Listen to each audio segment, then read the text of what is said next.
Chicos, buenos días con todos. Les saluda el profesor Eric. Vamos a desarrollar el día de hoy, chicos, la semana número 5, que es el tema de figuras inscritas y circunscritas. Espero que se encuentren bien, chicos. Vamos a plantear cuáles son los objetivos. El primer objetivo que vamos a plantear es relacionar y estudiar las posiciones que hay una figura con respecto a otra. Eso es importante, ¿no? A veces tenemos figuras geométricas que pueden encontrarse dentro de otras. Algunas pueden tener contacto, no pueden tener contacto. Y muchas veces eso de alguna manera tiene algunas propiedades que podamos por ahí aprovechar. ¿Ya? Bien, en objetivo número 2 vamos a ver de alguna manera relaciones, ¿no? Que hay entre las dos figuras, de repente por ahí entre cuerdas, entre radios, entre perímetros, ¿no? Que nos pueden hacer por ahí plantear algún tipo de propiedad angular o de repente alguna métrica, ¿no? Alguna relación entre longitudes. Y como tercer y último objetivo vamos a utilizar, ¿no? Mucho estos criterios para el uso adecuado en los problemas de examen de admisión, ¿no? Que es un objetivo ya transversal.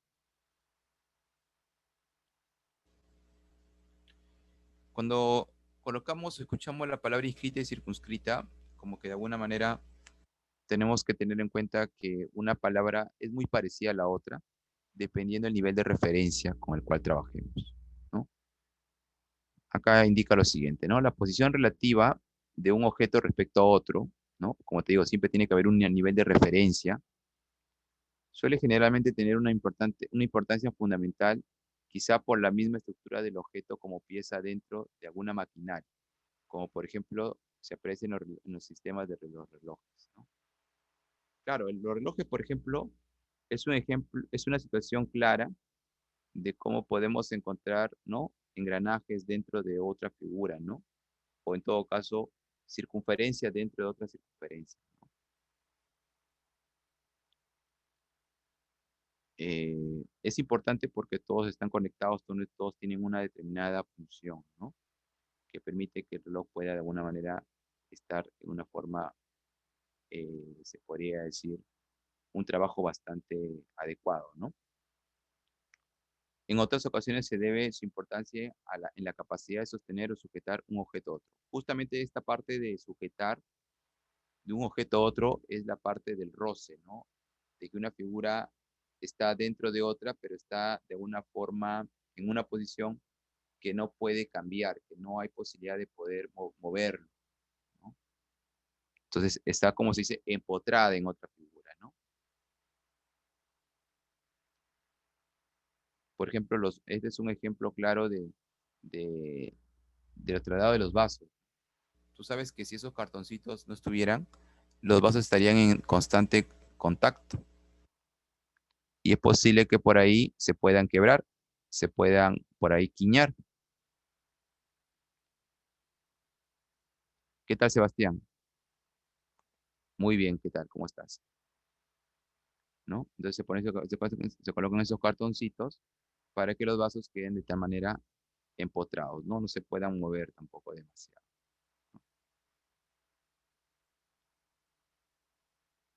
Las pizzas también, ¿no? Ahora que ha estado de moda por la pandemia el delivery, las pizzas, ¿no? En una caja, ¿no? Bien empotrada, ¿no?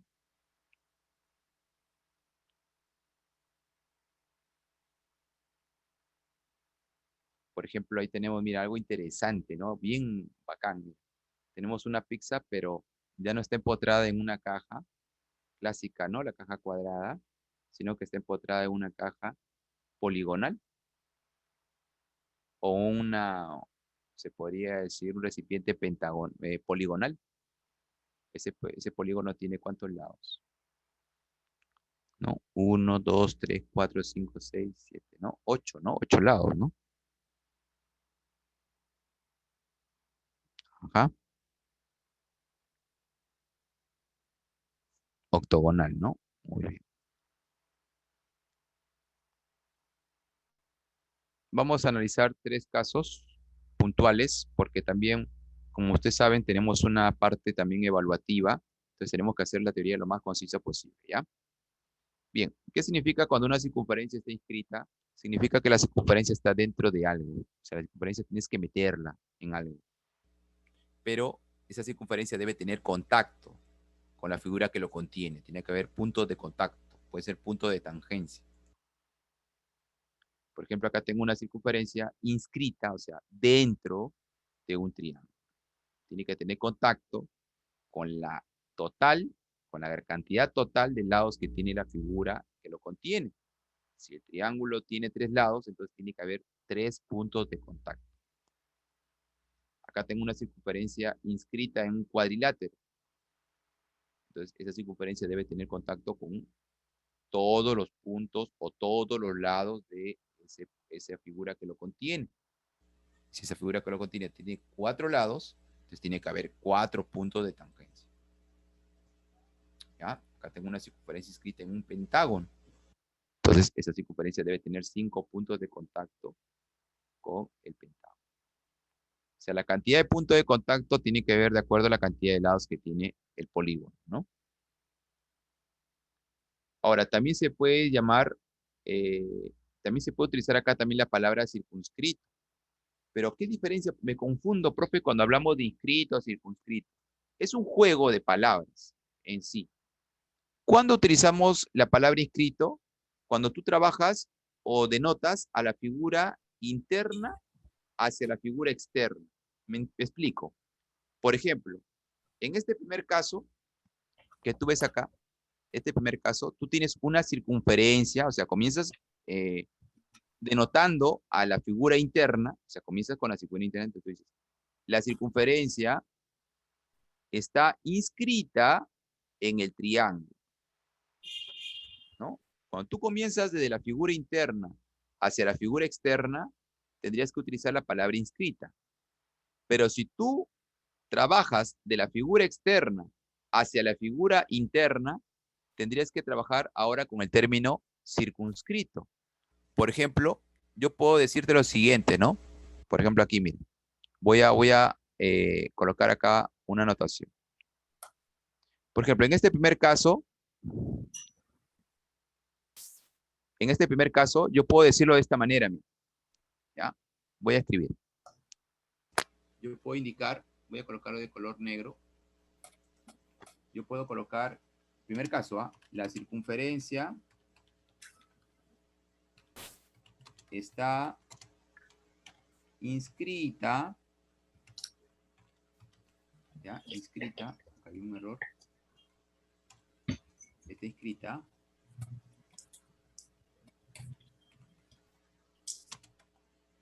en el triángulo, ¿no? Triángulo. Listo. Ya está. Pero eso es cuando tú analizas de la figura interna, o sea, la circunferencia, de la circunferencia hacia la figura externa que es el triángulo. Ahí utiliza la palabra inscrita. Pero si tú quieres ahora, ¿no? Si tú quieres ahora hablar de la figura externa hacia la figura interna, o sea, del triángulo a la circunferencia, tendrías que decirlo de esta manera. El triángulo, ¿no? Es circunscrito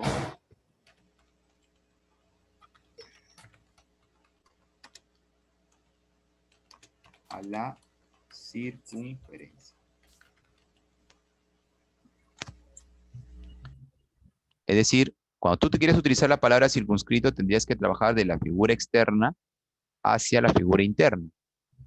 Por ejemplo, tú puedes decir abajo de que el cuadrilátero está circunscrito a la circunferencia, que aquí el pentágono está circunscrito a la circunferencia. Pero si tú quisieras hablar de la circunferencia para el triángulo, tendrías que decir, la circunferencia está inscrita. La circunferencia está inscrita en el cuadrilátero. ¿Ya? Es un juego de palabras que tiene que ser, por favor, bien, pero bien denotado, ¿ya, chicos? Ya.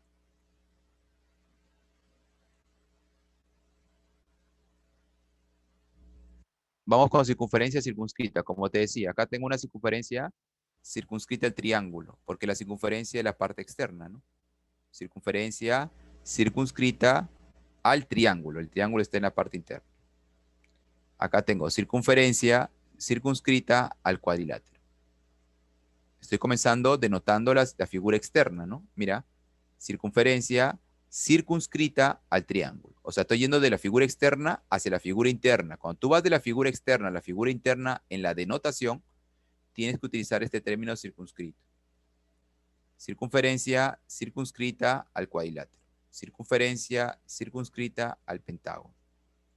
Ahora, podrías también indicar, también utilizar la palabra inscrita, pero esta vez tendrías que comenzar desde el polígono interno, pues, ¿no? Acá tendrías que decir triángulo inscrito en la circunferencia, cuadrilátero inscrito en la circunferencia y pentágono inscrito en la circunferencia. ¿Ya?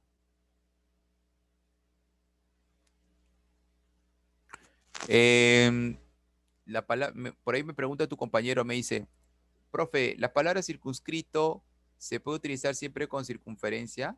No necesariamente, ¿ah? No necesariamente. Por ejemplo, yo he visto problemas de esta manera para poder ejemplificar esto, ¿ya? Yo he visto problemas que te decían, ¿no? Hay la razón de áreas de un hexágono y su hexágono circunscrito a él, ¿no? Hexágono real. Entonces, sería de esta manera, ¿no? Por ejemplo, para formar un hexágono circunscrito a otro hexágono, tendrías que tener esta gráfica.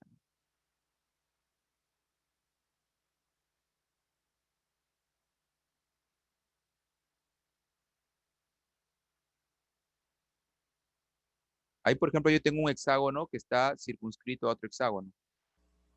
Y también puedo ver un hexágono inscrito en otro hexágono, ¿no? O sea, yo puedo decir el hexágono de rojo es circunscrito al hexágono de azul.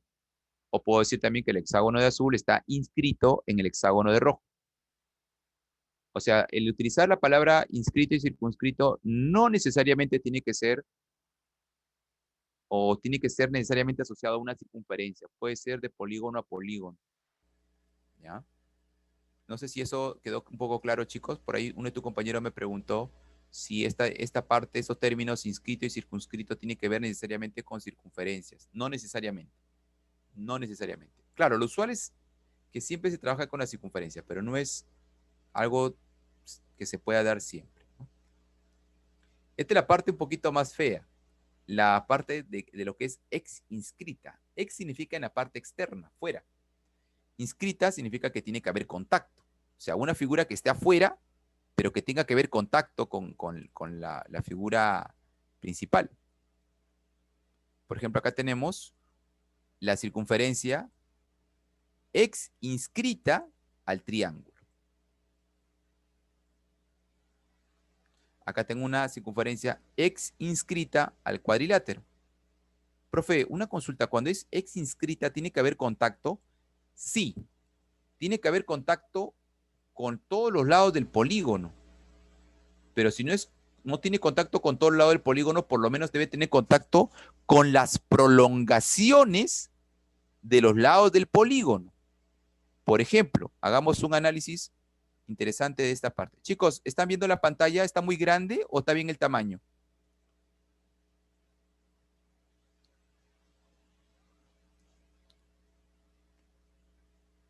Está bien. Ya, listo.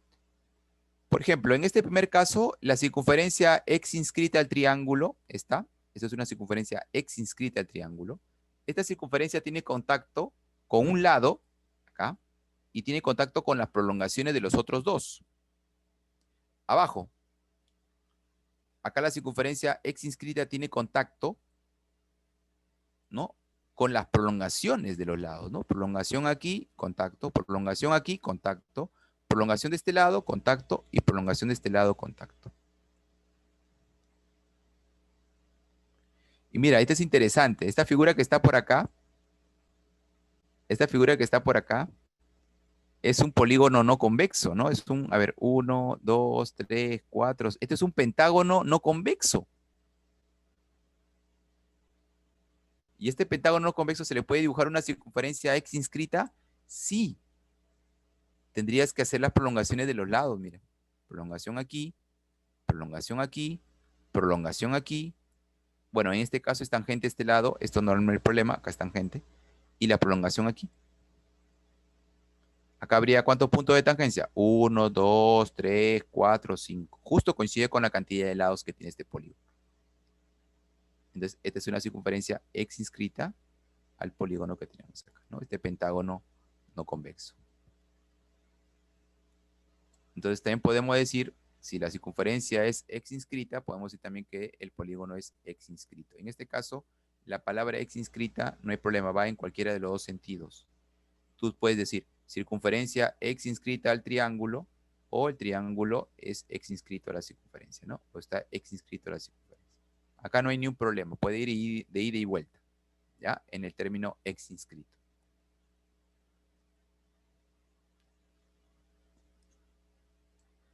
Ah, nunca has visto. Chicos, una consulta. Por ahí me dice uno de tus compañeros que este último caso nunca lo habían visto. ¿Nunca han visto este último caso? Este de acá abajo. El caso de este pentágono no convexo. Sí, son casos particulares. Profe, ¿usted cree? Ahora tu pregunta va a ser, profe, ¿usted cree que venga esto? No, hijo, esto no creo que vaya a venir. Va a venirte lo de arriba, estos dos primeros, estos dos. Para aplicar acá propiedades de semiperímetro, que ahorita vamos a verlo, y acá la propiedad de Steiner, que también lo vamos a ver. ¿Ya? No te preocupes, no te preocupes. Hasta acá no va bien, de los primeros casos. Sí, pero es interesante, ¿no? Es interesante. Eso es una teoría ya bastante completa. Vamos con algunas preguntas teóricas. Dice, dado un polígono, es posible inscribirlo en siempre es posible inscribir una circunferencia en él. O sea, es como si te dijera, mira, escucha bien, yo te dibujo un polígono, así mira, cualquiera. ¿Tú crees que pueda meter una circunferencia siempre dentro de él? Hay que tener mucho cuidado con esas preguntas teóricas. Muy bien, no necesariamente. Cuando tú tienes un polígono, tú no puedes meter una circunferencia así, ¿no? ¿Qué, profe? ¿Pero no se puede meter siempre? No, no, no, no, no, no, no. De repente es posible que tú traces y no llegue a ser tangente a un lado. De repente es tangente a 3, pero no es tangente al quinto. O mejor dicho, es tangente a 4, pero no es tangente al quinto. ¿Sabes cuándo sí o sí se puede meter una circunferencia? Es cuando es triángulo. Recién ahí siempre. En el triángulo siempre, eso no te queda duda, siempre se puede meter una circunferencia. En el triángulo siempre. Pero a partir de cuadriláteros, tienes que tener mucho cuidado. No siempre en un cuadrilátero cualquiera se puede meter una circunferencia. Va a depender del tipo de cuadrilátero que tengas. Entonces la pregunta es, dice, dado un polígono, o sea, cuando te dice polígono, es que tú podrías analizar al triángulo, al cuadrilátero, al pentágono, hexágono, etc. Dice, siempre es posible inscribir, o sea, meter una circunferencia en él. Falso, ¿no? Porque, por ejemplo, en el rectángulo,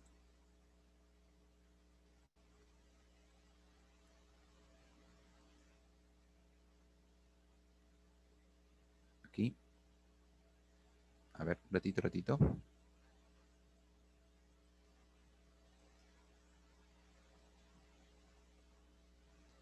A ver, un ratito por acá.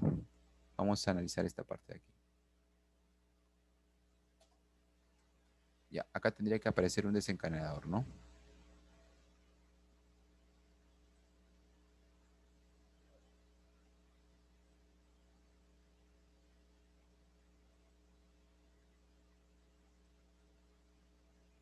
Ahí está, allá, 2 clics.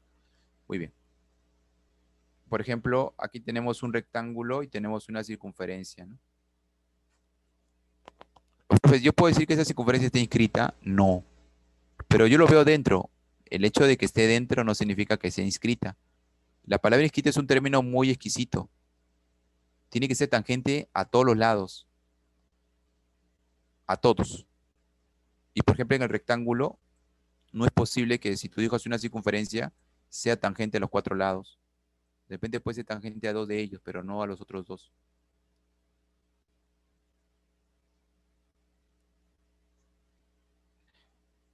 No, Jefferson. No, Anthony.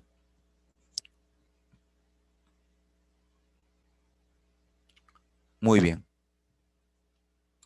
como te digo, tú puedes tener muchas figuras más, o sea, tú puedes tener otras figuras en las cuales no necesariamente cuando tú metes una circunferencia sea inscrita, ¿no? Claro, hay figuras ya clásicas como el cuadrado, ¿no? El cuadrado, por ejemplo, es un cuadrilátero en el cual tú puedes meter una circunferencia inscrita siempre, igual en el rombo, ¿no? Pero en el rectángulo no.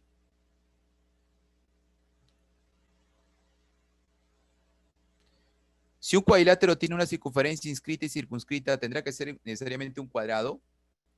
Pregunta teórica. Si, esta es una pregunta teórica tipo uni. Si un cuadrilátero tiene una circunferencia inscrita y circunscrita simultáneamente las dos, ¿tendrá que ser necesariamente un cuadrado?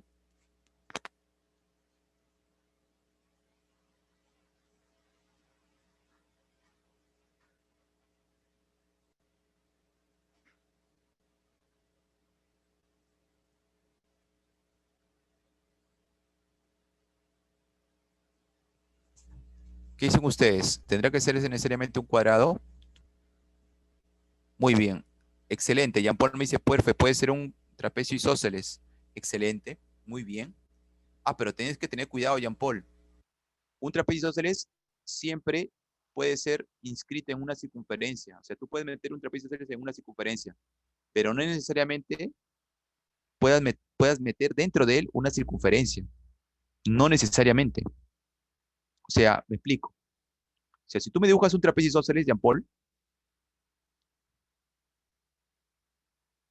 esto, si es un trapecio isósceles, así, entonces, sí, tú puedes dibujar una circunferencia que pase por acá, ¿no?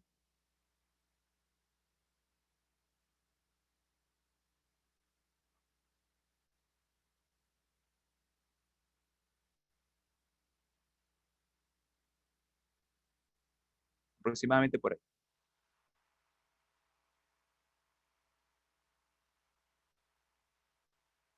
Eso sí, Jean Paul, o sea, si tú tienes un trapecio isósceles, ¿ya? Eh, puedes, de alguna manera, dibujar una circunferencia que pase por sus vértices. Eso sí está comprobado, sí es trapecio isósceles. Pero lo que no está comprobado es esto que está aquí.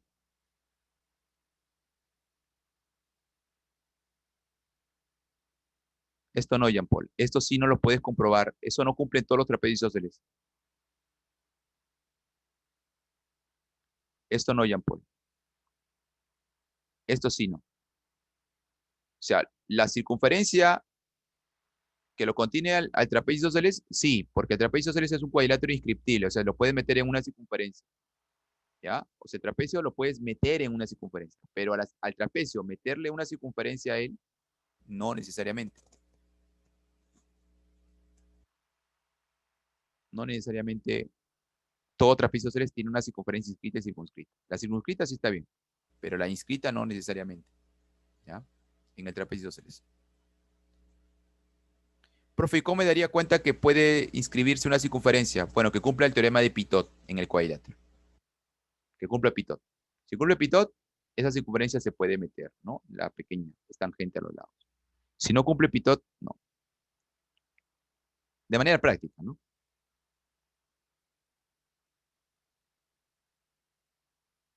Chicos, ¿han escuchado del cuadrilátero bicéntrico?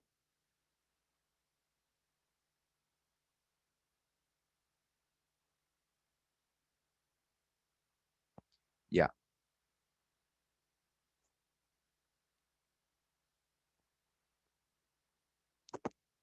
El bicéntrico es aquel cuadrilátero donde puedes inscribir y circunscribir una circunferencia. Ahora, algunos chicos dicen, profe, pero ¿el cuadrado es un bicéntrico? Se podría decir que sí, pero que todos los bicéntricos sean cuadrados, no. No, no, no, no, no.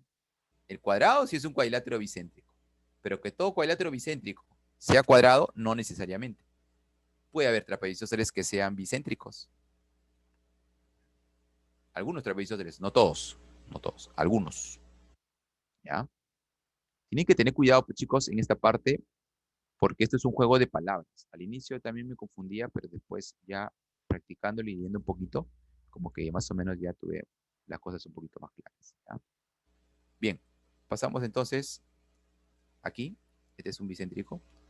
La pregunta es, ¿todo polígono X inscrito tiene que ser convexo? Acá está, guíate de este último caso. Mira, hijo, todo polígono convexo, o sea, mira acá, tiene que tener o tiene que ser un polígono X inscrito. O sea, no, o sea, ¿tú crees que tendría que ser necesariamente un polígono convexo para que se pueda dibujar una circunferencia X inscrita? No necesariamente. Acá tienes un polígono que es no convexo, mira. Y tiene su circunferencia X inscrita. No hay ni un problema. Entonces, eso no es garantía de nada. Acá está la imagen. ¿Ya? Espero que esto acá te haya abierto un poco más tu cerebro del enfoque o el paradigma que tú tenías con respecto a este tema.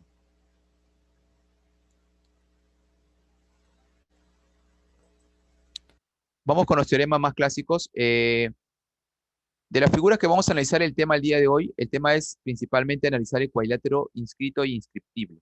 ¿Ya? Ese es principalmente lo que hay que analizar el día de hoy. Primero vamos a comenzar con el cuadrilátero inscrito. En todo cuadrilátero inscrito, como el que tenemos acá en el gráfico, la primera propiedad consiste en que la suma de los ángulos opuestos, ¿ya? Siempre va a ser 180. También hay una propiedad que indica de que un ángulo con su ángulo opuesto exterior son iguales. Y también hay una propiedad que tiene que ver con la propiedad de la corbata, perdón, la propiedad del rebote.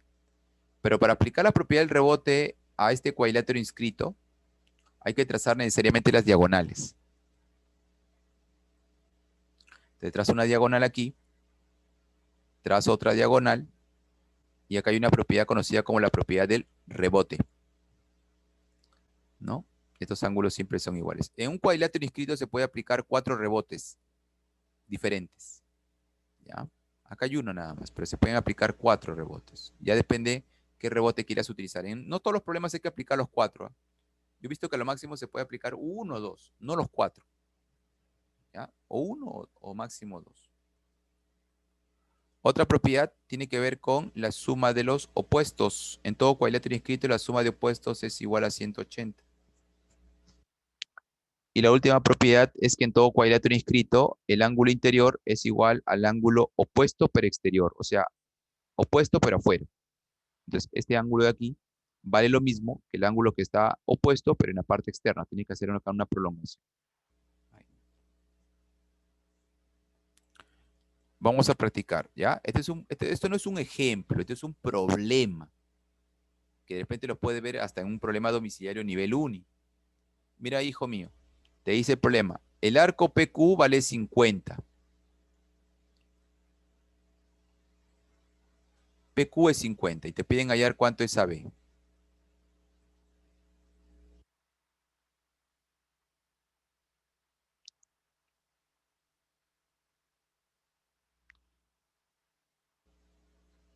¿Qué hacemos?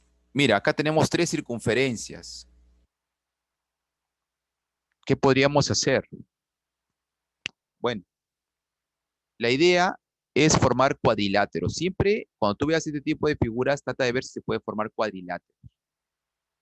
Los cuadriláteros inscritos son muy importantes, ¿ya? Porque ellos se podría decir que son los polígonos inscritos en una circunferencia que tienen mayor cantidad de problemas. Sirven de base para encontrar propiedades mucho más complejas, ¿ya? De repente han escuchado de los puntos concíclicos. Hay problemas, por ejemplo, complicados que con puntos concíclicos los sacas en un santiamén así, rápido. Pero eso requiere teoría, eso requiere analizar un poquito la parte teórica. Tampoco digamos que es fácil de poder estudiarlo, no tiene su nivel también, pero es posible para el nivel pre hacerlo. Bien, lo que vamos a hacer acá, muchachos, es primero comenzar a convertir esos arcos en ángulos. Para eso voy a trazar la línea AR y la línea RB. Voy a trabajar en la circunferencia pequeña, en la pequeña, porque ese arco X está en la pequeña, mira. Entonces, por ángulo inscrito, acá te va a salir X medios, en la pequeñita. De igual modo, voy a trazar ahora la línea QH.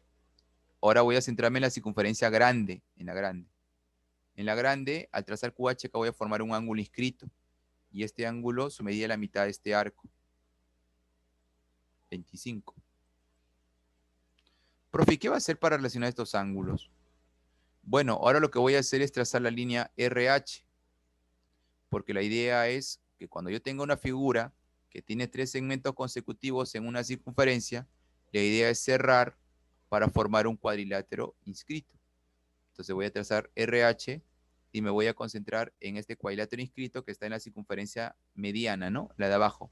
Porque hay una pequeñita, una grande y una mediana, en la mediana. Entonces, este cuadrilátero RBPH es un cuadrilátero inscrito en la circunferencia mediana, en ella. Profe, entonces, ¿qué propiedad aplicar ahí? ¿Rebote? No. No te conviene trazar diagonales ahí porque te vas a complicar la vida. No, yo te sugiero que no lo hagas. Entonces, ¿qué hago, profesor? Yo te sugiero que mejor trates de aprovechar de repente la suma de ángulos opuestos igual a 180, esta segunda, o aprovechar esta tercera, que un ángulo es igual al opuesto exterior. Vamos a utilizar la tercera porque esta tercera como que no hace mucha formulismo, no hace mucha fórmula acá como la segunda.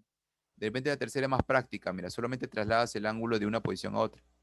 Entonces habría que ponerle un ángulo, voy a ponerle acá un ángulo teta para que me ayude a utilizar la propiedad, y si él es teta, este ángulo que está aquí, opuesto exterior, el ángulo ABR, está acá, también tendría que ser teta.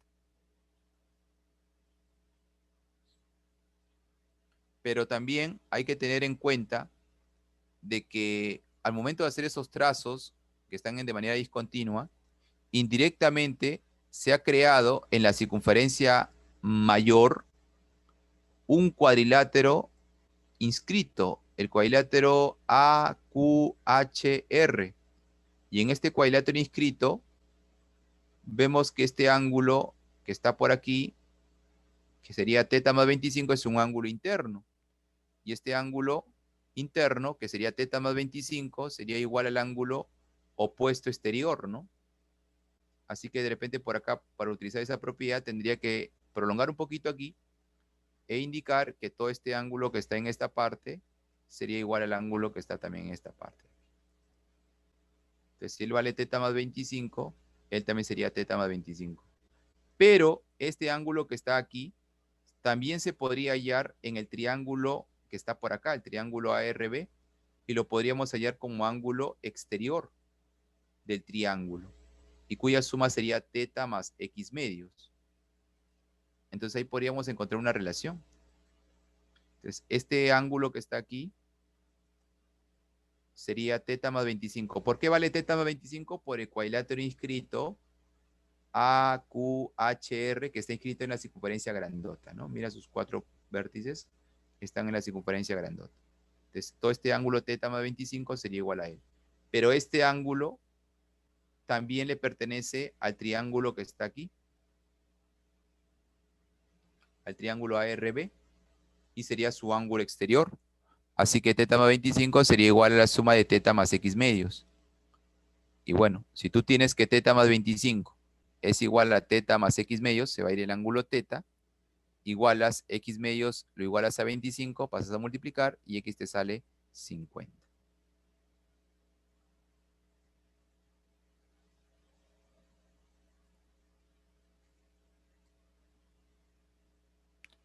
A ver, me dicen por acá de que hay tangente, PA tangente. No necesariamente la línea PA sería tangente. Se podría por ahí demostrar, ¿no? Que al final la línea PA podría ser una línea tangente. Se podría decir que sí. Al final se demostraría, ¿no? Sí, Doya. Ah, ya, muy bien. Sí, Pablo me dice, profesor, ¿usted cree que haya otra manera de cómo demostrar que un cuadrilátero sea inscriptible? Sí, hay varias maneras de que un cuadrilátero sea inscriptible. Eso justamente lo vamos a ver ya en la siguiente parte. Vamos con otro ejemplo también para utilizar un poco la parte de cuadrilátero inscrito, ¿ya? A ver, en este ejercicio nos indican, ¿no? BF vale A, FE vale B, la suma de los ángulos BAD, este de aquí, con el ángulo CDA, este de aquí, la suma de estos dos ángulos es 90, él y él suman 90. Y me piden calcular el valor de la longitud del segmento BC. ¿Dónde está BC? Ah, ya, está aquí. ¿Cuánto es? Bueno, chicos, esto es lo que me está indicando el problema. Me dice que teta con beta suma 90, un segmento vale A, el otro vale B, y me piden X. Por ahí me van a preguntar, profe, ¿AD es diámetro? No, hijo. No, no, no, no. No es diámetro. ¿Ya? Tengan cuidado. ¿Qué hago, profe? Bueno, lo que vamos a hacer es jugar con este dato de que beta con teta suma 90. Este dato es interesante porque si a mí me dicen que dos ángulos suman 90, entonces, ¿qué pasaría si yo tengo un triángulo rectángulo y en ese triángulo rectángulo yo meto a beta? Lo bonito sería de que si yo meto a beta, el otro tendría que ser teta, porque la condición dice que la suma es 90. Ah, profe, entonces la idea que sería buscar triángulo rectángulo donde estén contenidos beta y teta. ¿Sí? Por ejemplo, podríamos trabajar en el triángulo que está acá chiquitito ABF. Mira, ABF, acá tienes beta, acá sería teta, ¿no? Podría ser. Ahí una situación particular. Lo otro sería de que de repente hagamos unas prolongaciones por aquí, que es justamente la solución del problema. Hagamos una prolongación aquí y acá otra prolongación. Y como acá tienes teta y acá tienes 90, en este triángulo HDF, si acá tienes teta y 90, entonces el otro ángulo debería ser beta.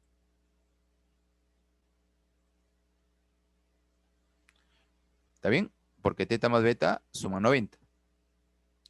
¿Y ese beta para qué serviría, profe? Es que ahora ese beta lo vamos a relacionar trabajando ahora con este cuadrilátero inscrito que está aquí, mire.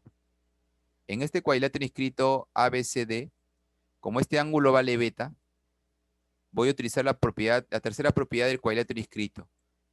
Un ángulo interior es igual al ángulo opuesto exterior. Entonces, si él vale beta, entonces el ángulo opuesto exterior también tendría que ser beta.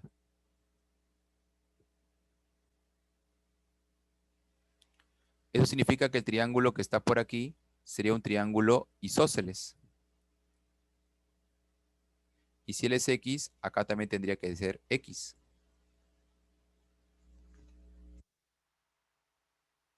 ¿Estamos de acuerdo? Y ahora, profe, pero de ahí, ¿cómo hago para relacionar? ¿Qué hago? Y ahora vamos a hacer un trazo mágico, hijo. Esta vez vamos a utilizar el trazo de la línea DE. Acá.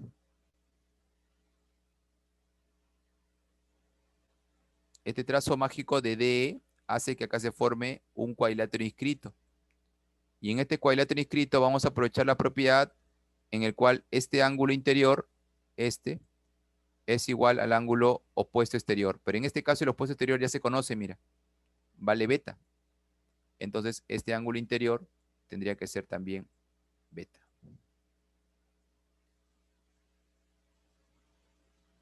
El ángulo BED. Y con este problema sale, ¿sabes por qué? Porque si este ángulo es beta, significa entonces que el triángulo que tenemos acá es un triángulo isósceles, mira. Ya que este ángulo es igual que el de acá. Y por lo tanto, esta línea es una altura que sería mediatriz. Y si esta altura es mediatriz, significa de que todo este lado sería igual a todo este lado de acá. Pero este lado vale X más A. Así que X más A lo tendrías que igualar a B.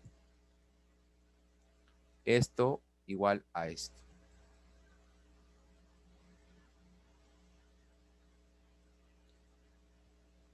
Y si X más A es igual a B, igualas, despejas y te sale que X es B menos A. Este es un problema que también ha venido en la uni en el año 2001, ¿no?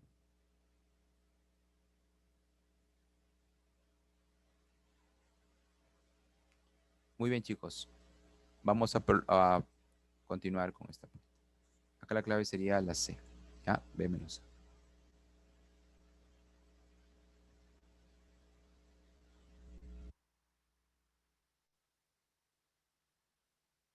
A. Ahí ya. Vuelvo a rebobinar todo esto. Me están preguntando por la posición de los beta. Ya, el primer beta que está arriba sale producto de que el dato dice beta más teta 90, ¿no? Como acá tengo teta y acá tengo 90, el otro debe ser beta, ¿no? Porque ellos deben ser, para que sume 90, necesariamente arriba debe ser beta, porque acá tienes teta. Ese es el primer beta. El segundo beta es el del cuadrilátero inscrito que está acá, mira. Acá, en este cuadrilátero inscrito. Mira, este beta es un ángulo interno. Todo ángulo interno en un cuadrilátero inscrito es igual al ángulo opuesto exterior. Entonces, acá tendría que aparecer beta, ¿no? El igual a él. Y el tercer ángulo beta sería cuando tú apliques acá en este cuadrilátero de amarillo, mira, propiedad de que este ángulo exterior es igual al ángulo interior, ¿no? Opuesto. O este interior es igual al ángulo opuesto exterior. Y si esto vale beta, entonces este de acá tendría que ser beta también. Y bueno, ahí se forma un isósceles. La línea DF es una mediatriz, así que HF igual a F. Entonces, X más A igual a B. Despejas el A y te queda que X es B menos A. La clave sería la C.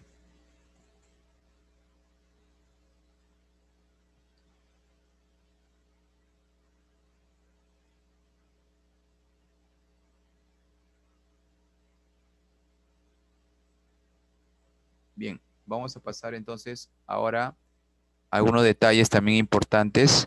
Este es un teorema denominado el teorema de Anton-Reim. Es un teorema que de repente no te acuerdas por el nombre, pero sí te acuerdas por lo que cumple. Tengo dos circunferencias secantes. Por este punto de corte trazo una línea secante a ambas circunferencias. Por este otro punto de corte trazo otra línea secante. Tu duda va a ser, profe, ¿esas líneas son iguales? No, no necesariamente. ¿Ya? La propiedad no tiene nada que ver con la longitud de esas líneas. ¿Está bien? Ahora, lo importante es que tú unas, o mejor traces, los segmentos que pasan por sus extremos. Ya, repito, mira, repito otra vez todo. Por este punto de corte trazo una secante, por este otro punto de corte otra secante. ¿Profe, son iguales? No, no necesariamente. ¿Podrían? Sí. Siempre no. Trazas líneas que pasen por sus extremos. Aquí, aquí. Lo que se cumple en el teorema es que estas dos líneas son paralelas. ¿Ya? Es decir, la recta AC con la recta BD paralelas. Propiedades que cumplen de las paralelas. Por ejemplo, esta es una propiedad muy interesante. Cuando tú tienes, por ejemplo, esto de aquí, mira. Este es tu secante y genera dos arquitos, alfa y beta en cada una de las circunferencias, ¿no? Alfa en la pequeña, beta en la grande.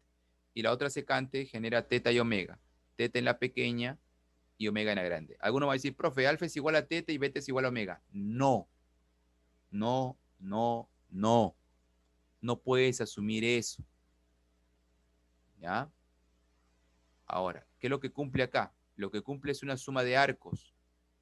El arco alfa con el arco beta, esa suma te da como resultado la suma de los arcos teta con omega. Yo te lo voy a demostrar, ¿ya? Pero por favor, no me asumas, porque eso sería tirar al tacho todas las propiedades de que digas de que teta es igual a alfa y beta es igual a omega. Eso no se cumple. ¿Podría ser? Sí. Pero que siempre será, no. Eso no se cumple de esa manera, ¿ya? Profe, ¿cómo lo va a demostrar? ¿Cómo demuestra esto? Mira, la idea es utilizar el teorema que está arriba. Para eso entonces voy a trazar esta línea aquí, de frente, ¿ah? Sin pensarlo, esta línea con esta línea. Esas líneas que son paralelas. Y ahora lo que voy a hacer es trazar desde este punto a este punto de aquí y de este punto a este punto de acá. Y finalmente trazar esta línea que está acá. Lo que voy a hacer, chicos, es aplicar dos veces ángulo inscrito. Primero en la circunferencia menor para calcular este ángulo, mira. Este ángulo sería alfa medios. Y en la circunferencia mayor, por ángulo inscrito, este ángulo sería la mitad de este arco, beta medios. Pero en la misma circunferencia menor, él también sería un ángulo inscrito, mira. Y este ángulo sería la mitad de teta, teta medios. Y si él fuera omega, en la circunferencia mayor, este ángulo inscrito sería omega medios. Y no sé si ustedes se acuerdan que cuando se hizo el tema, bueno, ustedes hicieron el tema de paralelas, ¿se acuerdan que había una propiedad, la propiedad de esta manera, mira, ¿sí?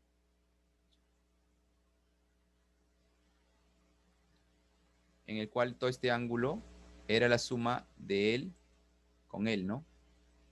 Entonces ahí podías decir que el ángulo alfa medios más beta medios, que sumado sería alfa más beta medios, es igual a teta medios más omega medios, que sería teta más omega medios. Igualas, se va el medio, ¿no? Se va el denominador 2 y llegas a la conclusión que alfa más beta es igual a teta más omega, que es justamente la propiedad que está acá.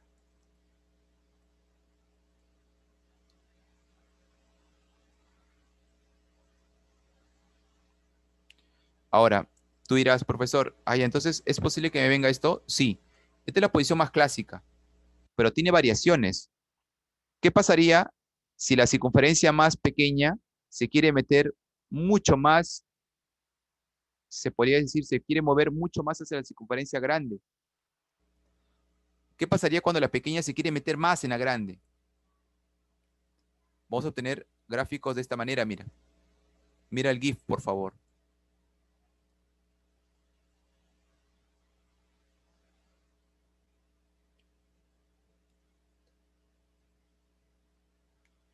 Mira, esta es la primera, la general, de ahí vienen algunas variaciones, mira. De repente la circunferencia se quiere meter más. Ahí tendrías este caso, mira. Mira dónde estarían las paralelas. Estas serían las paralelas, mira, esa línea de rojo. De repente la circunferencia, la pequeña, se quiere alejar más, ¿no? Entonces, si se quiere alejar más, tendríamos ahora, este es el caso clásico, pero cuando la circunferencia se quiere alejar más, es por ejemplo el caso que tenemos aquí, mira. Ese es cuando se aleja, mira. Este es cuando se acerca demasiado, mira. Y el siguiente es cuando tras estas líneas, si se cortan, esas líneas se cortan en un punto, mira. Entonces, estos casos que tú ves acá son los casos, se podría decir, extremos, ¿no? De este tipo de situación.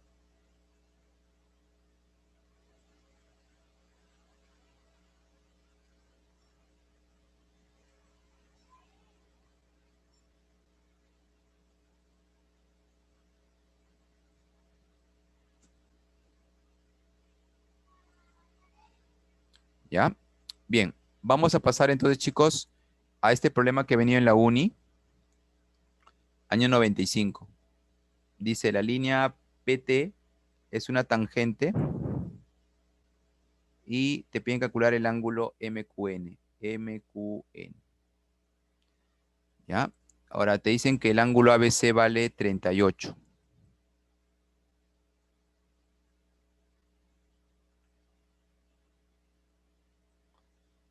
Ya, entonces eres 38, PT es tangente y te piden calcular el ángulo MQN.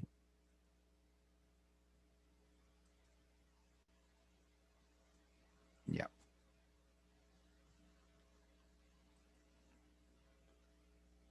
muy bien. Ahora, yo sé que tú estás pensando en una propiedad, ¿sí o no? ¿En qué propiedad estás pensando en ese gráfico? Yo, por ejemplo, veo ese gráfico y automáticamente pienso en el boomerang. Entonces, la idea sería buscar estos. Mira, te estoy dando mi opinión personal, que no tiene nada que ver con la solución del problema.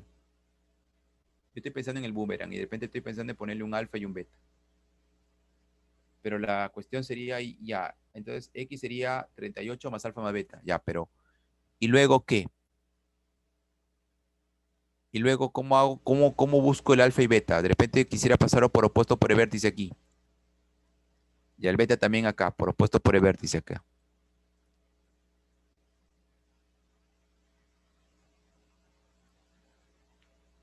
Y luego, ¿qué hago para relacionarlo con el 38?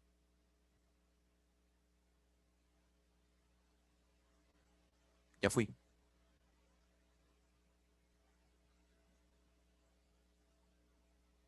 no llego a nada. De repente cambio mi enfoque. Digo, no quiero pensar en el boomerang. De repente mejor al X lo quiero calcular en función de estos dos ángulos de aquí. Ya, pero ¿y cómo calcularía este ángulo? Este ángulo podría pasarlo para acá. ¿Ya? Este ángulo aquí también para acá. Y luego, allá. Lo que pasa es que aquí tenemos que utilizar el teorema de Antón. Reim. ¿Qué dice el teorema de Antón? Que si cuando pasa por acá una línea secante y por acá pasa otra línea secante, la idea sería aprovechar que las líneas que pasarían por estos dos extremos, aquí y aquí, esas líneas serían paralelas. Y de repente podríamos por ahí aprovechar ese tipo de gráfico. De repente entonces por ahí de repente podríamos encontrar algún tipo de relación angular. Podemos ponerle un beta, acá un teta, y podemos llegar a la conclusión que la suma de estos ángulos es 180. Trazamos esta línea para aprovechar la propiedad, y acá utilizamos la propiedad de las paralelas que te había enseñado, ¿no? Mira, si estas dos líneas son paralelas, mira, acá encontramos esto.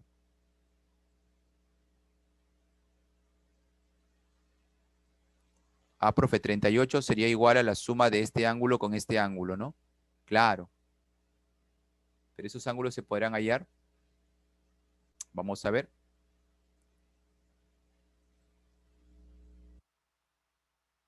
Este ángulo teta, pásalo por opuesto por vértice aquí. Mira, hijo, esta parte ya lo conocemos. Como el punto P es de tangencia, este teta de acá es un ángulo semiscrito. Si él vale teta, este arco, este arquito sería 2 teta, el arco.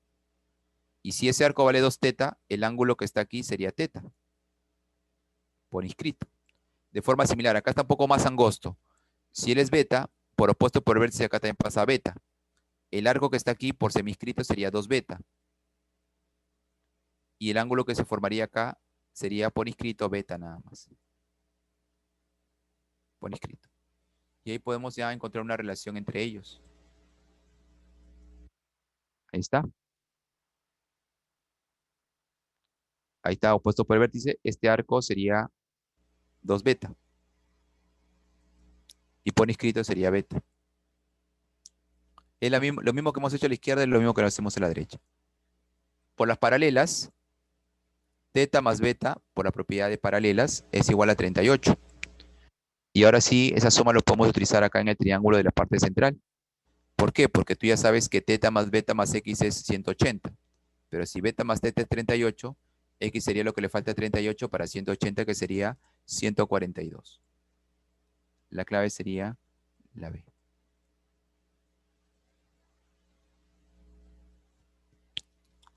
Claro, muy bien, Claudia. Semiscrito, inscrito, muy bien, y paralelas, ¿no? Pero ¿no te has preguntado cómo sería si utilizamos el boomerang? Porque yo te dije que yo automáticamente pensé en el boomerang, ¿no? Pero los ángulos no se acomodaban. No se acomodaban a lo que yo quería. Mira, entonces, mira, eso te debe servir de experiencia, que muchas veces hay gráficas que de repente son evidentes, donde uno quiere aplicar, pero que de repente poniéndolo en práctica, de repente el problema no quiere que vaya de esa manera. O sea, el problema quiere que tú vayas por un camino. De repente, si vas por otro camino, te vas a llenar de muchos ángulos, de muchos trazos más, ¿no? Entonces, yo personalmente pensé en el boomerang, pero me he dado cuenta de que completando ángulo no llegaba a una figura donde los ángulos que yo estaría poniendo ahí me lleguen o me puedan llegar a encontrar algún tipo de valor conocido, ¿no? O sea, no encontraría la relación entre esos ángulos que coloqué en el boomerang. Exacto, muy bien. Es como hacer un sistema de ecuaciones, ¿no? Claro. Vamos con algunos teoremas especiales. Estos son teoremas ya conocidos. El teorema, por ejemplo, de Poncelet, que sirve para relacionar los lados de un triángulo rectángulo con el inradio. Acá se cumple que la suma de catetos A con C es igual a B más 2R. Chicos, en su examen hay varios problemas que tienen que ver con Poncelet y con Pitot. Se lo voy adelantando. ¿Ya? Se lo voy adelantando. Profe, ¿qué cosa es R? R es el radio de la circunferencia inscrita, o también denominado inradio. Teorema de Pitot es cuando tú tienes un cuadrilátero circunscrito a una circunferencia o una circunferencia inscrita al cuadrilátero. ¿Qué se cumple? Suma de lados opuestos. A con C igual a B más D. Steiner es cuando tenemos una circunferencia X inscrita y se trabaja con este cuadrilátero. Lo voy a ampliar un poquito para que lo veas mejor, por favor. Profe, yo siempre me equivoco en Steiner y Pitot. ¿Cuál es la diferencia? Es que en Pitot se suma los opuestos. Steiner es todo lo contrario. En Steiner resta los opuestos, pero siempre comenzando. Sí, dime, hijo, escríbeme, por favor, Samuel, escríbeme por tu chat o si no, activa tu audio, por favor, para que me puedas indicar.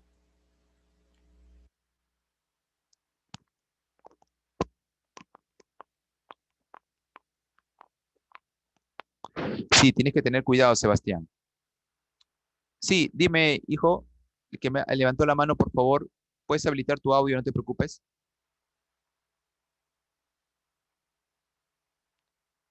O escríbeme por el chat, por favor.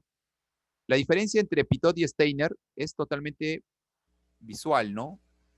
Pitot, inscrita, circunferencia inscrita en el cuadrilátero. Steiner, circunferencia X inscrita. Ahora, ¿qué se cumple en Steiner? En Steiner se cumple que la diferencia de los lados opuestos siempre es la misma, pero la diferencia siempre debe ser comenzando de los lados que están aquí en este cuadrilátero, ¿no? Que están contenidos en estas tangentes, ¿no? Que están en este punto, desde donde salen las tangentes a la circunferencia. O sea, deben ser los lados, debes comenzar la diferencia a partir de este lado de aquí. O sea, tienes que restar A y le restas el lado opuesto C. Y esa diferencia A menos C debe ser igual a la diferencia de ahora de este lado, que está también en esta tangente, D, y le restas el lado opuesto B. Así que acá se cumple que A menos C es igual a D menos B. ¿Ya? Steiner. Esta es una propiedad que se parece mucho a un teorema que vamos a ver más adelante, el teorema de Bourlet, que te sirve para hacer, este teorema te sirve para hacer la demostración. Algunos lo llaman, este es el teorema de Poncelet general, ¿no? Porque Poncelet se aplica en triángulos rectángulos, ¿no? Pero ¿qué pasaría? Muchos dicen, profe, ¿y qué pasaría si yo quiero que aplicar o quiero calcular el inradio, relacionar el inradio con los lados? Tendría que aplicar Poncelet. Bueno, como no es triángulo rectángulo, no puedes hacer eso. Pero hay una solución, trabajar con uno de los ángulos. Por ejemplo, este ángulo teta. Sugerencia, si vas a aplicar esta relación que te voy a enseñar, trata de pensar que teta es un ángulo notable. Puede ser teta, no sé, 30, teta puede ser 60, 53. O sea, tendrías que verlo de esa manera, que teta sea un ángulo notable. Lo que se cumple aquí es que siempre la suma de los lados adyacentes al ángulo teta, o sea, A más C, es igual a la suma del lado opuesto, ¿no? Que es B, más dos veces el inradio, dos veces R, multiplicado con la cotangente de la mitad de este ángulo. Si este ángulo es teta, la mitad sería teta medios. Profe, es parecido al Poncelet, solamente lo que cambia es la parte final. Sí, la parte final es lo que estaría cambiando. Habría que agregarle al 2R, habría que agregarle cotangente de la mitad de este ángulo, ¿ya? La cotangente. Otro teorema muy importante. Ah, ya, bacán. Muy bien, Sebastián, excelente. Otro teorema importante es el teorema de Pitot generalizado. Profe, el teorema de Pitot generalizado, que Pitot no solamente es para cuadrilátero, no.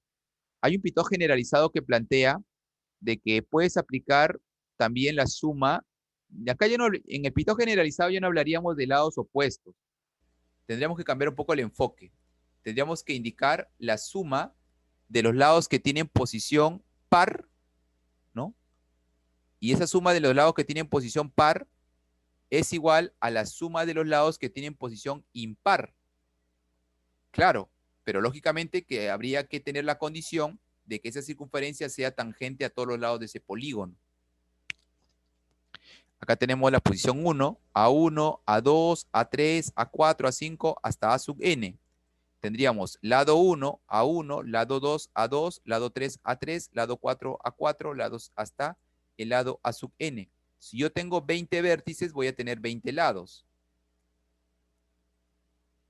La cantidad de vértices es igual a la cantidad de lados. Profe, n es par, ¿no? Sí, ese es el detalle que quisiera mencionarte. Tú puedes aplicar el teorema de Pitot generalizado, pero solamente para polígonos, ¿no? Circunscritos, ¿ya? O sea, que una circunferencia sea tangente a sus lados, circunscritos, donde la cantidad de lados sea par. Por ejemplo, el Pitot clásico tiene 4 lados, está bien. Después puedes aplicarlo para de repente polígonos que tengan 6 lados, 8 lados, 10 lados, 12 lados, etcétera.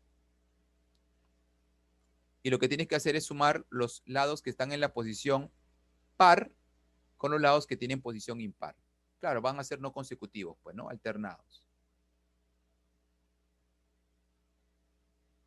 Un detalle muy importante, cuando tú aplicas el teorema de Poncelet a un triángulo notable de 37 y 53, siempre el inradio vale igual que la constante de los lados. Eso es muy importante porque, por ejemplo, es como si te dijera, a ver, calcúlame el inradio de un triángulo notable de 37 y 53 cuya hipotenusa vale 35. Entonces, para que no estés buscando el buscar los catetos, ¿no? Más rápido. La propiedad indica de que el inradio es igual a la constante. Entonces, si yo te doy un notable de 37 y 53 y te digo que la hipotenusa vale 35, significa que la constante sería 7, ¿no? Porque sería 5 por 7. Entonces, esa constante sería 7. Por lo tanto, el inradio tendría que ser 7. Así de simple, lo podemos hacer en este notable de 37 y 53. Solamente en este notable. El inradio es igual a la constante de proporción de los lados. ¿Ya? Eso se demuestra con un Poncelet acá nomás, de esta manera. Aplícale un Poncelet ahorita y llegas a que R es igual a acá. ¿Ya? Bien, vamos a un problema que viene en la UNI en el año 2009. Este es un problema muy interesante porque esto nos llevó a reflexionar. ¿Ya? Sí, dime Samuel. Sí, Samuel, exacto. Samuel me estaba preguntando, profesor, ¿cómo se demuestra el teorema de Steiner? Con tangentes, hijo. Con tangentes. Tienes que jugar con las tangentes. Vas a tener que por ahí colocar algunos segmentos tangentes y después ahí agruparlos e igualar algunas tangentes que tienen una longitud con otra longitud. ¿Ya? Pero sí, la idea es trabajar con las tangentes. El teorema de Steiner. A ver, dice, se tiene un polígono convexo de 8 lados, circunscrita a una circunferencia, y te dicen que si las longitudes están en progresión geométrica de razón R, te piden calcular R cuadrado más 3R. Bueno, como te indican que están en progresión geométrica de razón R, vamos a comenzar poniéndole a un lado A, el otro debe ser A por R, el otro debe ser A por R cuadrado, porque a cada uno se le tendría que multiplicar con R, a R cubo, a R cuarto, a R quinto, a R sexto y a R séptimo. Están en progresión geométrica, ¿no? De razón R. El problema te pide calcular cuánto es R cuadrado más 3R. Bueno, la idea sería buscar cuánto es R y reemplazar, ¿no? Entonces, como acá tenemos, el problema nos indica que es un polígono convexo de 8 lados circunscrito en una circunferencia, o sea, el polígono encierra o contiene a una circunferencia, ¿no? Entonces la gráfica tendría que ser de esta manera. Utilizando el teorema de Pitot generalizado, podemos decir que la suma de los lados que están en posición impar, ¿no? Que sería este primero, este tercero, este quinto y este séptimo, ¿no? Posición séptima, ¿no? Primera posición, segunda posición, perdón, primera posición, tercera posición, quinta posición y séptima posición. Entonces, la suma de esos lados que están en esa posición tendría que ser igual, ¿ya? A más A por R cuadrado más A por R cuarta más A por R sexta. Eso tendría que ser igual a los lados que están en posición par, que vendría a ser A por R más A por R cubo más A por R quinto y más A por R séptimo. Chicos, ¿están pensando lo mismo que yo? Estaba pensando en factorizar. Por ejemplo, en la parte de arriba, en esta parte izquierda, factorizar A y te va a quedar 1 más R cuadrado más R cuarta más R sexta. En esta otra expresión se puede factorizar A por R, ¿ya? Y si factorizamos A por R, te va a quedar 1 más R cuadrado más R cuarta y más R sexta. Ajá. Bueno, se observa que esta expresión es igual que esta expresión. La simplificamos, esta expresión con esta expresión, y nos va a quedar que A es igual a A por R. Simplificamos el A y te va a quedar que 1 es igual a R. Y si R es igual a 1, significa de que esta figura vendría a ser un polígono equilátero, perdón, un octógono equilátero, porque se estaría demostrando que todos los lados, si R vale 1, que todos los lados serían iguales, ¿no? Solamente que al inicio de repente pensaríamos que es un polígono donde los lados sean diferentes, ¿no? De acuerdo a la condición, pero el único polígono que cumpliría esta condición solamente sería un polígono equilátero, no un octógono equilátero, ¿no? Ya que R vale 1. Bueno, reemplazamos en la parte de arriba, sería 1 cuadrado más 3 por 1, sería 1 más 3, que sería 4.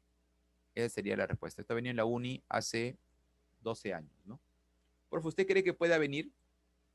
Sí, la uni ha repetido preguntas, no consecutivamente, o sea, no de un año para otro, pero sí, después de pasar un tiempo, ha repetido sus preguntas la uni. Eso es verdad. Acá la clave sería la B, ¿ya?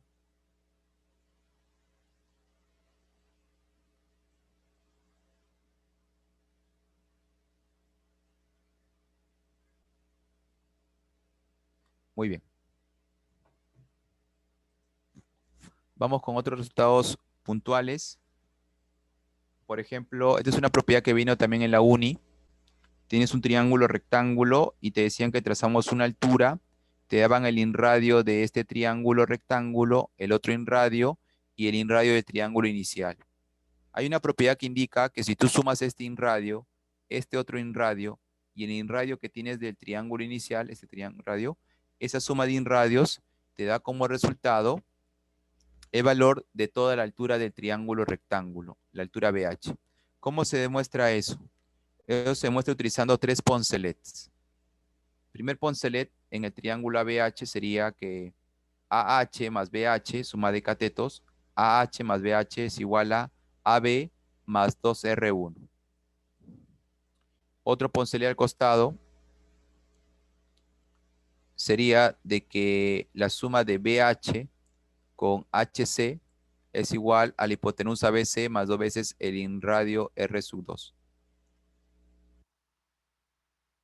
Y finalmente un poncelet en todo el triángulo que sería AB más BC igual a la hipotenusa AC más dos veces el inradio que sería R, ¿no? De inradio. Bueno, al momento de sumar, convenientemente va a haber algunas expresiones que se van a eliminar tanto a la izquierda como a la derecha, ¿no? Por ejemplo, el BC, también se va a ir el AB y también se va a ir el AC. Pero, profe, ¿por qué se va el AC? Porque date cuenta que AC en el gráfico es la suma de AH más HC. Y acá está, mira, AH más HC. Entonces, AH más HC se va a tener que ir con AC, que es toda la hipotenusa, ¿no?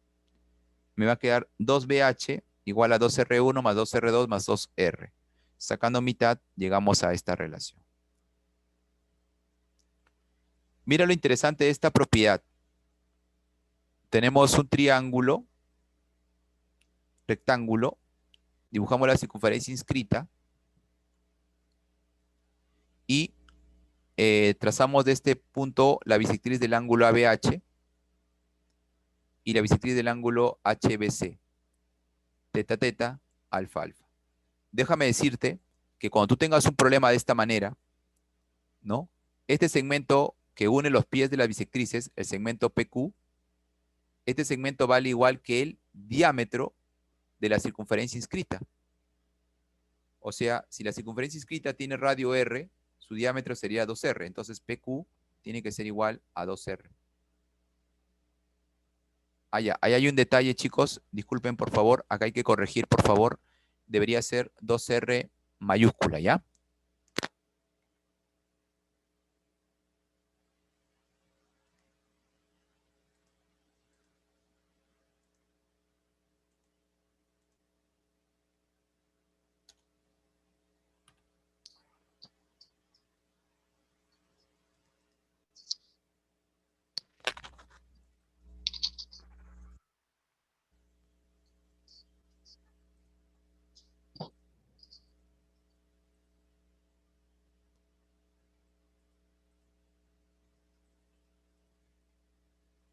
Ya, muy bien.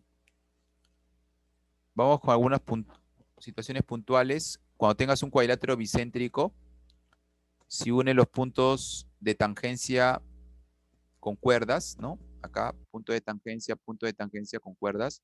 El ángulo que se forma aquí entre esas cuerdas que unen los puntos de tangencia es un ángulo recto para cualquier tipo de cuadrilátero bicéntrico. ¿Ya? ¿Cómo se demuestra eso? Eso se demuestra por ángulo interior. Solamente tienes que jugar con los arcos, ¿no?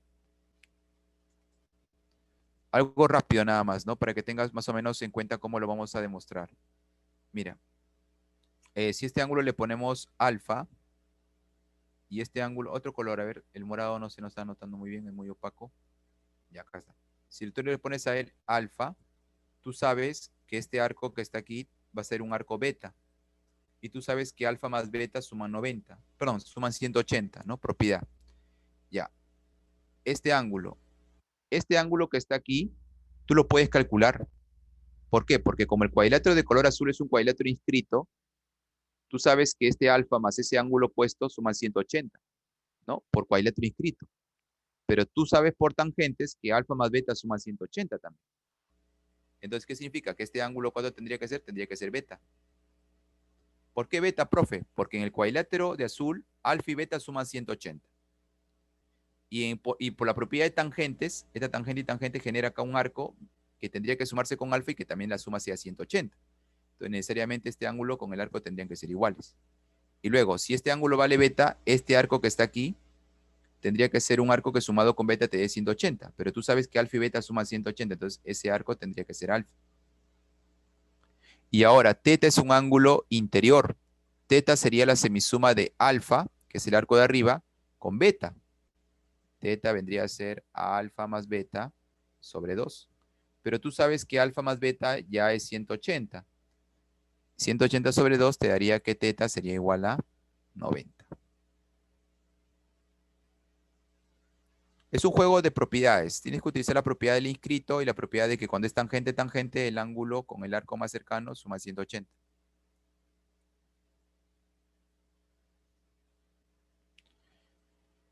Vamos con algunas propiedades puntuales. Cuando tú tienes una circunferencia inscrita en un triángulo, los segmentos tangentes que se generan aquí, tanto él, como él, se pueden calcular en función del perímetro y en función de los lados. Por ejemplo, tú quieres calcular a X.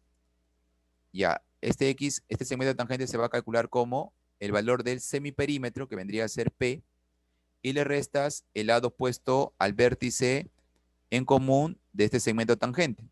Por ejemplo, este segmento tangente X tiene un vértice en común que es A. A este A se opone un lado opuesto que es BC. Entonces hay que restarle ese lado. Y. ¿Y cómo se calcula? Y se calcula como la diferencia del semiperímetro con el lado opuesto a su vértice en común. Este Y tiene un vértice que es B. Y a B se pone el lado AC. Entonces hay que restarle AC. Z. ¿Cómo sería calculado Z? Z sería igual a P, ¿ya? Menos el lado opuesto que se opone a su vértice, a su extremo en común que sería C. A C se opone el segmento AB, así que Z vendría a ser P, que sería el semiperímetro, y le restamos el lado AB. Esto te sirve especialmente cuando tú quieres conocer los segmentos tangentes, aprovechando que los tres lados se conocen. ¿Ya? Si los tres lados se conocen, bacán, porque esto permitiría conocer el semiperímetro, que es el P, y ya podríamos de ahí calcular uno por uno, ¿no? Y esa propiedad también es muy interesante. Cuando tú tienes una circunferencia X inscrita, las tangentes trazadas desde este punto hacia la circunferencia X inscrita, esta tangente, ¿ya? Al igual que esta otra tangente que está por aquí, esa tangente siempre su valor es igual al semiperímetro de este triángulo sombreado, ¿no? ¿Ya? Entonces, por ejemplo, ¿no? Supongamos, a ver, supongamos de que tú tienes esto, ¿no? A ver, voy a colocarlo aquí. Ya, supongamos, por ejemplo, voy a agrandar esto un poquito. Supongamos que acá tú tienes que este lado vale 6, él vale 4 y este lado vale 8. Ya tú quieres conocer cuánto vale X. Ya, pues entonces ahí es el semiperímetro. A ver, sería 6 más 4, 10. 10 más 8, 18. Entre 2, entonces el P vale 9. Y ese segmento de aquí, X tendría que ser 9. Esto valdría 9. Y no te preocupes, no hay ninguna contradicción, ¿ah? Porque mira, si esto vale 9 y esta parte es 6, esto tendría que ser 3, ¿no? Porque 6 más 3 es 9. Pero por tangente, si esto vale 3, acá también tendría que ser 3. Pero como todo vale 4, esto sería 1. Y por tangentes, si esto vale 1, esta tangente 1, esta tangente también tiene que ser 1. Y no hay problema, porque acá en esta parte derecha, si tú sumas 8 con 1, te sigue saliendo 9. No hay ninguna contradicción. Todo lo que estamos haciendo es totalmente correcto. ¿Ya?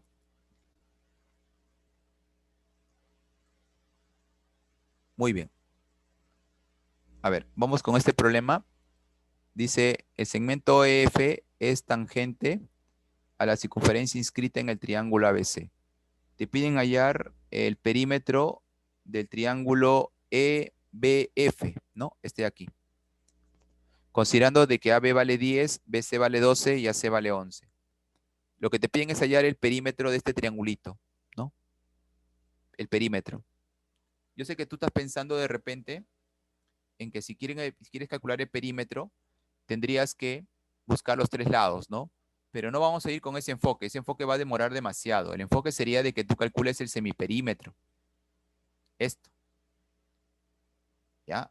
Porque si tú conoces el semiperímetro, lo multiplicas con 2 y te sale el perímetro. Pero ¿cómo conozco esto, profe? Eso se va a conocer con la propiedad que está por acá. Esta propiedad aquí, mira. Esta. Esta que está acá. Esta de aquí. Esta de acá. Esta, mira. Esta de aquí. Esta que se encuentra aquí. O sea, vamos a tener que aprovechar dos propiedades. Esta para resolver el problema y esto para calcular la tangente, ¿no? O sea, vamos a calcular esto de aquí. Esto. Así que vamos a poner en práctica eso. Ya, tenemos los datos. Tú sabes que por teoría este es el semiperímetro de él, ¿no? Pero tú sabes que por propiedad, bueno, el perímetro de todo el triángulo va a salirte, a ver, 10 más 12 más 11 sería 33 entre 2, perdón, sería, claro, 10 más 11 sería 22, entre más 11 sería 33, 33 sobre 2. Pero como tú quieres conocer esto, por propiedad, esto se calcula como el semiperímetro, que es el P, que es la suma de los tres lados, y se le resta el lado opuesto al extremo en común que tiene este segmento, que sería el punto B. Y su lado opuesto vendría a ser 11. Entonces tendría que ser el P menos 11. Esto es 33 medios. Y tendría que restarle 11. Nos va a salir 11 medios. Entonces esto tendría que ser 11 medios, esto. Pero este segmento es el semiperímetro. Yo quiero calcular el perímetro. Entonces, si yo sé que el semiperímetro vale 11 medios, y yo quiero el perímetro, solamente habría que multiplicarlo con 2. Y el perímetro me sale solamente 11, ¿no? Mira que utilizando las dos propiedades simultáneamente, mira cómo este problema que parecía complicado porque la idea sería colocar segmentos para buscar el perímetro, mira cómo lo hacemos de una manera directa, ¿no? Utilizando las propiedades que hemos visto, ¿no? Las dos propiedades. La clave sería la de 11.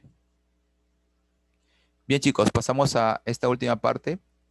Cuando vemos un cuadrilátero inscriptible, es aquel cuadrilátero que se puede meter en una circunferencia. Para que un cuadrilátero sea inscriptible, solamente debe cumplir las propiedades del cuadrilátero inscrito, ¿no? O sea, que cumpla que la suma de los opuestos es 180, que este ángulo interior sea igual al opuesto exterior y que acá haya de alguna manera la propiedad de rebote, ¿no? Con cualquiera de estas condiciones, ya ese cuadrilátero es inscriptible. Inscriptibles clásicos. Por ejemplo, este inscriptible que tenemos aquí de ángulos opuestos igual a 90, ¿no? 90 más 90, 180, él es inscriptible. Inscriptible de diagonales perpendiculares a dos lados opuestos, mira, rebote de 90. Y esta es una propiedad muy interesante. Cuando tú trazas una altura y después del pie de la altura trazas dos alturas hacia los lados opuestos, y ahora esos pies de las alturas lo unes con los extremos de la parte de la base, acá se forma un cuadrilátero. Y este cuadrilátero, chicos, es un cuadrilátero inscriptible. ¿Ya? Siempre. ¿Cómo se demuestra eso? Mira, hijo. Vamos a demostrar que este cuadrilátero que está sombreado es inscriptible. Primero lo que haces es trasladar el ángulo beta, ¿no? Tú sabes que si él es beta, acá te va a salir 90 menos beta, ¿no? Eso ya es por complementos. Y si eres 90 menos beta, entonces el ángulo que está aquí te va a salir beta. Acá. Pero ahora, como este ángulo que está aquí vale 90, y acá también este ángulo es 90, este cuadrilátero es inscriptible. Y si es inscriptible, como está trazada esta diagonal y esta diagonal y esta diagonal, este beta va a pasar por rebote a esta posición. Entonces aplicamos rebote en ese cuadrilátero inscriptible.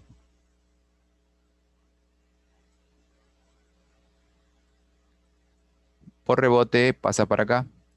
Y ya con eso, chicos, está comprobado que es inscriptible este cuadrilátero de color amarillo, ¿no? ¿Por qué es inscriptible, profe? Porque mira, este ángulo beta interior es igual al opuesto exterior. Está demostrado. Otro cuadrilátero inscriptible bastante interesante es cuando tú tienes dos circunferencias secantes y por este punto de corte de abajo trazas una línea y acá te das dos líneas que se corten en un punto exterior. Entonces, acá va a haber algunos puntos de corte, A, C, D y B.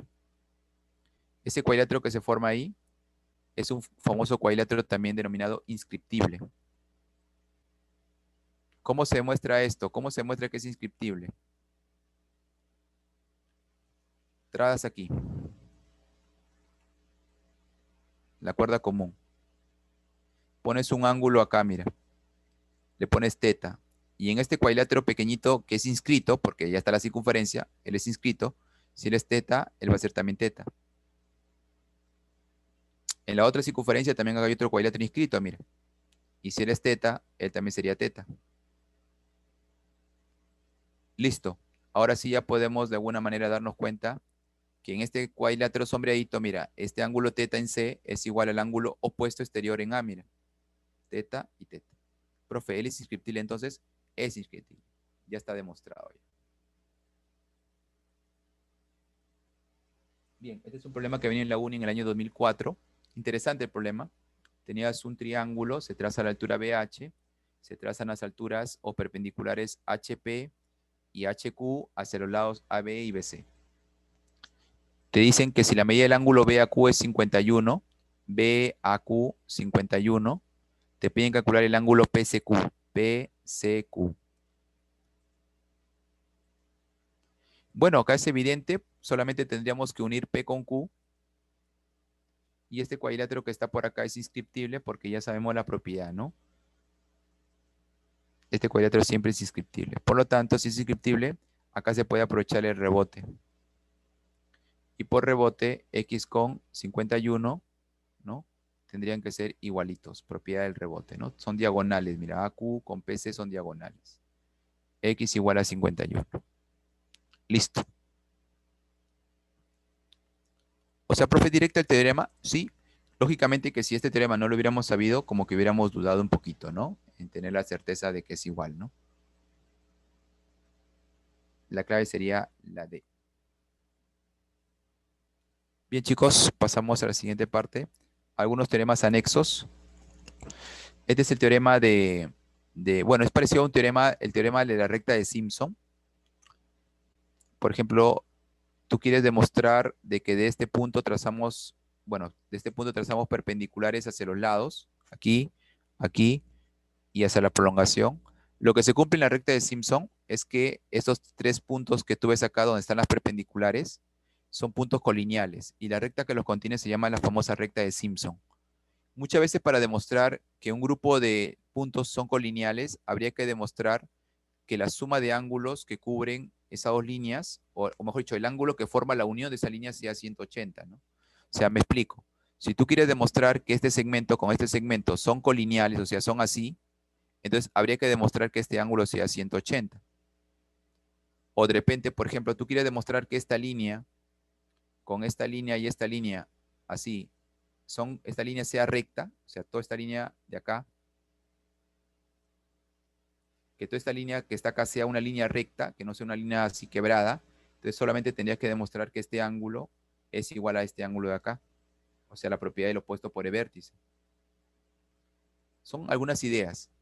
Por ejemplo, como acá es 90 y 90, este cuadrilátero ya es inscriptible. Entonces vamos a ponerle acá un ángulo alfa y vamos a aplicar la propiedad del rebote. Trazamos esta otra diagonal, por ahí hacerlo rebotar, ¿no?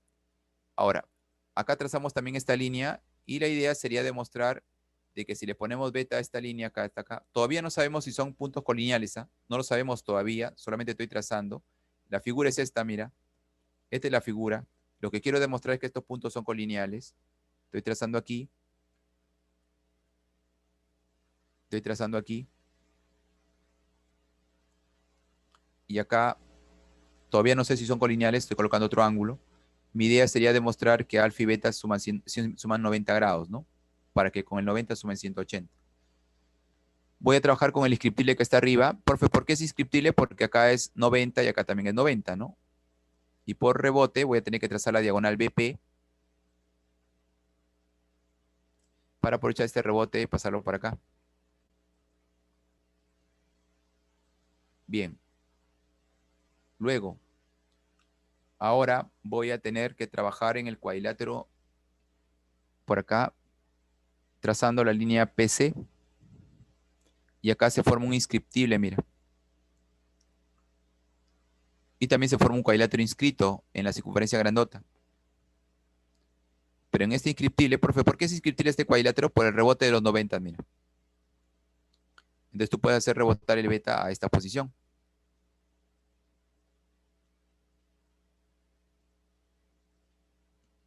Entonces este beta rebota a esta posición. Profe, un inscriptible se cumple rebotes, ¿no? Claro. Si se cumple un rebote, aparece otro rebote. Luego, profe, luego ahora lo que hacemos es analizar el triángulo rectángulo que se encuentra en esta parte de acá, aquí. Pero también acá hay un cuadrilátero que también es inscrito. Él es inscrito porque está con la circunferencia. Y como este ángulo alfa es un ángulo exterior, este ángulo exterior pasaría como ángulo interior aquí, ¿no? El alfa que está acá afuera pasaría como interior acá. Y acá podemos observar, como te decía, un triángulo rectángulo donde alfa y beta suman 90. Y si alfa y beta suman 90, ya tendríamos la condición para decir que como alfa y beta suman 90 grados, acá ya sumarían 180, ¿no? Porque alfa y beta suman 90 y más 90 es 180. Eso significa que esto es una línea recta. Por lo tanto, los puntos E, F y G serían puntos colineales, ¿no? Esa es la famosa recta de Simpson. Ya está demostrado, ¿no? Con inscriptibles. Bien, terminamos con esta última propiedad que creo yo que de repente es una propiedad un poquito más compleja. Tú tienes un triángulo y vas a dibujar externamente equiláteros. Los equiláteros BCD, el equilátero AS y el equilátero ABP. Tres equiláteros. Tal que la línea BE se intersecta con AD en el punto F. ¿Cómo demostramos que los puntos P, F y C son puntos colineales? Lo primero que vamos a hacer es esta observación. Primero vamos a hacer un corolario dibujando en un triángulo ABC dos equiláteros. Un equilátero para la de arriba y un equilátero para abajo. Este es un corolario, es un teorema previo. ¿Ya? Mira, por favor. Equilátero aquí, equilátero abajo. Ya es un triángulo. ¿Qué es lo que vamos a hacer? Vamos a demostrar que el ángulo que forman estas líneas que están trazadas vale 120. Ya, ¿cómo se demuestra eso? Ya, este es 60. Acá también es 60. Acá hay un ángulo que no sabemos cuánto vale, que le vamos a poner un ángulo θ. Vamos a aplicar congruencia. Mira el triángulo que está de celeste. Este triángulo de celeste tiene B, 60 más θ, C. Mira, tiene B, 60 más θ, C. Y este otro triángulo de verde tiene B, 60 más θ, C. ¿Son congruentes, no, profe? En efecto, si son congruentes, entonces podemos decir que en el triángulo de verde, si a C se pone beta, entonces en el otro triángulo que está de celeste, al lado C también se tendría que poner arriba beta. Ahí. este triángulo de aquí. Y ahora jugando acá con la corbata Michi, acá hay una corbata Michi. Acá hay una Michi, mira. Si acá es beta, y acá es beta, acá hay una Michi, lo voy a dibujar un poco mejor. A ver, acá hay una Michi. Si acá hay beta y acá hay beta, si acá hay 60, acá también tiene que ser 60. Y si él es 60, el ángulo adyacente sería 120. Entonces, de acuerdo ya a esta propiedad, hemos demostrado de que esta figura sería, bueno, acá por rebote, bueno, por congruencia, que acá sería 60, ¿no? ¿No? Corbatita Michi. Pero también si ya tenemos esta corbatita Michi, podemos unir este punto F con C y demostrar que este cuadrilátero sería inscriptible, ¿no? Ese sería lo interesante, que se demuestra que él es inscriptible. Y ahí puedes pasarlo para allá por rebote, ¿no?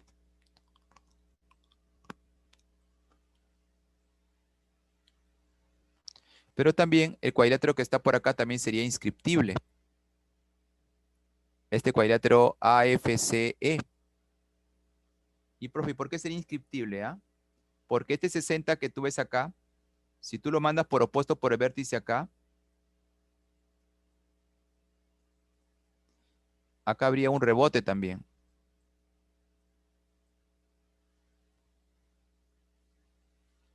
Y ya tendrías la condición del inscriptible.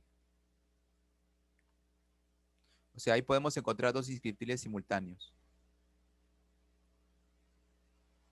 Ahora sí, vamos con todo. Entonces, teniendo como corolario esto, ¿cómo demostramos que P, F y C son puntos colineales? Bueno, ya sabemos estos 60 porque estos triángulos son equiláteros.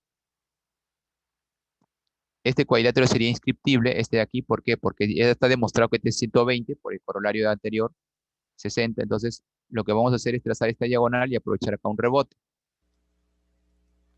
60. Ahora vamos a unir acá este segmento, pero todavía no sabemos que estos puntos son colineales, por favor. Todavía no sabemos que son colineales todavía. Pero sabemos que al trazar acá, este cuadrilátero que está aquí sería inscriptible. Acá, y el de acá también. Entonces, nosotros podemos indicar de que la suma del ángulo BDC, que sería él, ¿no? Por esta propiedad acá, mira el cuadrilátero de amarillo que está sombreado aquí. Estoy aprovechando la propiedad ahora acá. Que la suma del ángulo BDC, que sería 60, sumado con el ángulo BFC, que sería este ángulo de aquí, sumarían ambos 180. Por lo tanto, BFC sería 120. Entonces, este ángulo acá sería 120, ¿no? Y ahí se nota claramente que si él es 120 y acá es 60, todo esto sumaría 180. Por lo tanto, esto tendría que ser una sola línea recta. Estos puntos tendrían que ser puntos colineales, ¿no? Bien, chicos, hasta ahí sería la parte teórica, ¿no? Eso ustedes lo tienen ya en su intranet. Y bueno, los pueden descargar, chicos. Vamos a pasar automáticamente, por favor, ya a